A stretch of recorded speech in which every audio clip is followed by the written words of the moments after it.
ಕನ್ನಡ ವರ್ಣಮಾಲೆ ವ್ಯಾಕರಣದ ಬಗ್ಗೆ ತಿಳಿದುಕೊಳ್ಳೋಣ. ಕನ್ನಡ ವರ್ಣಮಾಲೆಯಲ್ಲಿ 49 ಅಕ್ಷರಗಳಿವೆ. ಇವುಗಳನ್ನು ವರ್ಣಗಳೆಂದು ಕರೆಯುತ್ತಾರೆ. ಈ ಅಕ್ಷರದ ಕ್ರಮಬದ್ಧ ಜೋಡಣೆಗೆ ವರ್ಣಮಾಲೆ ಅಥವಾ ಅಕ್ಷರಮಾಲೆ ಎಂದು ಕರೆಯುತ್ತಾರೆ. ಕನ್ನಡ ವರ್ಣಮಾಲೆಯಲ್ಲಿ 3 ವಿಧಗಳಿವೆ. ಅವುಗಳೆಂದರೆ ಸ್ವರಗಳು, ವ್ಯಂಜನಗಳು, ಯೋಗವಾಹಗಳು.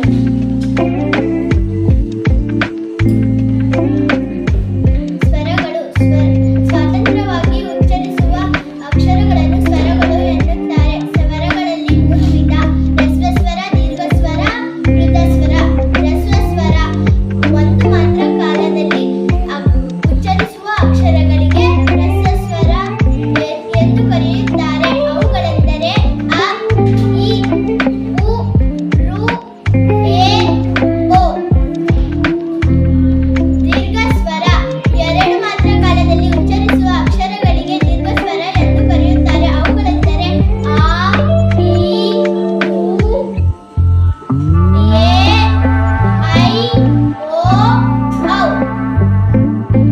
ಮೃತಸ್ವರ 3 ಮಾತ್ರ ಕಾಲದಲ್ಲಿ ಉಚ್ಚರಿಸುವ ಅಕ್ಷರಗಳಿಗೆ ಮೃತಸ್ವರ ಎಂದು ಕರೆಯುತ್ತಾರೆ. ಅವುಗಳೆಂದರೆ ಅಯ್ಯೋ, ಅಮ್ಮ, ಅಣ್ಣ. ಸ್ವರಗಳ ಸಹಾಯದಿಂದ ಉಚ್ಚರಿಸುವ ಅಕ್ಷರಗಳಿಗೆ ವ್ಯಂಜನಗಳೆಂದು ಕರೆಯುತ್ತಾರೆ. ವ್ಯಂಜನಗಳಲ್ಲಿ 2 ವಿಧ: ವರ್ಗೀಯ ವ್ಯಂಜನ, ಅವರ್ಗೀಯ ವ್ಯಂಜನ.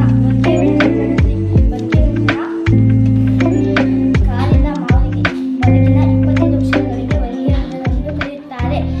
ಅವರ್ಗೀಯ ವ್ಯಂಜನ ಯಾದಿಂದ ಲಾವರೆಗಿನ 9 ಅಕ್ಷರಗಳಿಗೆ ಅವರ್ಗೀಯ ವ್ಯಂಜನಗಳೆಂದು ಕರೆಯುತ್ತಾರೆ. ವರ್ಗೀಯ ವ್ಯಂಜನಗಳಲ್ಲಿ 3 ವಿಧ: ಅಲ್ಪಪ್ರಾಣ, ಮಹಾಪ್ರಾಣ, ಅನುನಾಸಿಕ. ಅಲ್ಪಪ್ರಾಣ ಮೂಗಿನ ಸಹಾಯದಿಂದ ಉಚ್ಚರಿಸುವ ಅಕ್ಷರಗಳನ್ನು ಅಲ್ಪಪ್ರಾಣ ಎಂದು ಕರೆಯುತ್ತೇವೆ. ಅವುಗಳೆಂದರೆ ಕ, ಚ, ಟ, ತ, ಪ, ಗ, ಜ, ಡ, ದ, ಬ. ಮಹಾಪ್ರಾಣ ದೀರ್ಘ ಉಸಿರಿನಿಂದ ಉಚ್ಚರಿಸುವ ಅಕ್ಷರಗಳನ್ನು ಮಹಾಪ್ರಾಣ ಎಂದು ಕರೆಯುತ್ತಾರೆ. ಅವುಗಳೆಂದರೆ ಕ, ಛ, ಠ, ತ, ಪ, ಗ, ಜ, ಡ, ದ, ಬ. ಅನುನಾಸಿಕ ಮೂಗಿನ ಸಹಾಯದಿಂದ ಉಚ್ಚರಿಸುವ ಅಕ್ಷರಗಳನ್ನು ಅನುನಾಸಿಕ ಎಂದು ಕರೆಯುತ್ತಾರೆ. ಅವುಗಳೆಂದರೆ ಜ್ಞ, ಜ್ಞ, ನ, ನ, ಮ. ಯೋಗವಾಹಗಳು. ಯೋಗ ಎಂದರೆ ಕೊಡು, ವಾಹ ಎಂದರೆ ಹೋಗುವ, ಕೂಡಿ ಹೋಗುವ ಎಂದರ್ಥ. ಅವುಗಳೆಂದರೆ ಅಂ, ಅಹ. ಅಂ ಎಂದರೆ ಅನುಸ್ವರ, ಅಹ ಅಂದರೆ ವಿಸರ್ಗ. ಉದಾಹರಣೆ: ಸಿಂಹ, ದುಃಖ.